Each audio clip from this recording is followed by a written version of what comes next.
We begin with breaking news this morning. The IDF has confirmed troops have recovered the bodies of 3 hostages from Gaza. It's understood the 3 people were killed by Hamas at the Nova Music Festival during the October 7 attacks.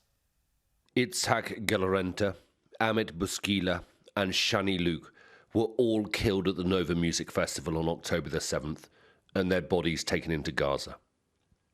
On Thursday night, the Israeli military recovered their corpses during an operation in the city of Rafah. They were celebrating life in the Nova Music Festival, and they were murdered by Hamas. We will leave no stone unturned. We will do everything in our power to find our hostages and bring them home. We will not rest until we do. The video of a lifeless Shani Luke being abducted by Hamas terrorists and put onto the back of a truck became one of the most infamous images of that dark day. Her brother spoke to Sky News last year. It was so hard to actually see this brutality, even though in our countries we know that they can reach to this level of non-humanity. They just spit on her and treat her like she's such a nothing. She means nothing for them. Israeli forces are slowly pushing deeper into Rafah despite international opposition. One reason is because they are convinced that many of the hostages are being held there. The discovery of the 3 hostages, albeit dead, will perhaps give them confidence that more can be found there. 2 months after it was first announced, and after a few weeks' delay, the first lorries of aid drove off the new US floating pier in Gaza.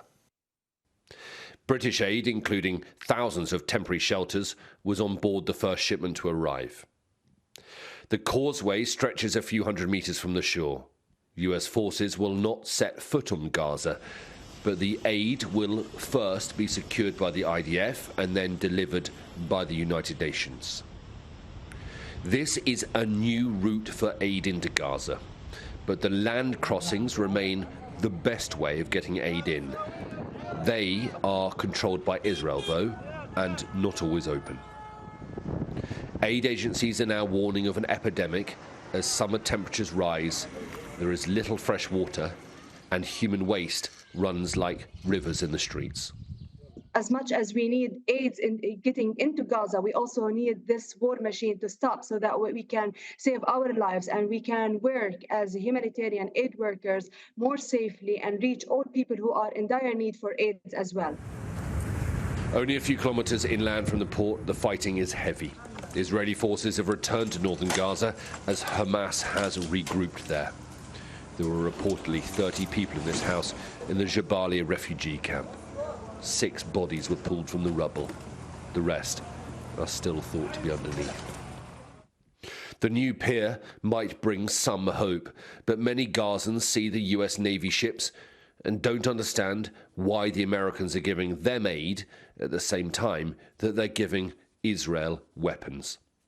Especially as right now, this war shows no sign of ending anytime soon. Alistair Pungle, Sky News in Jerusalem.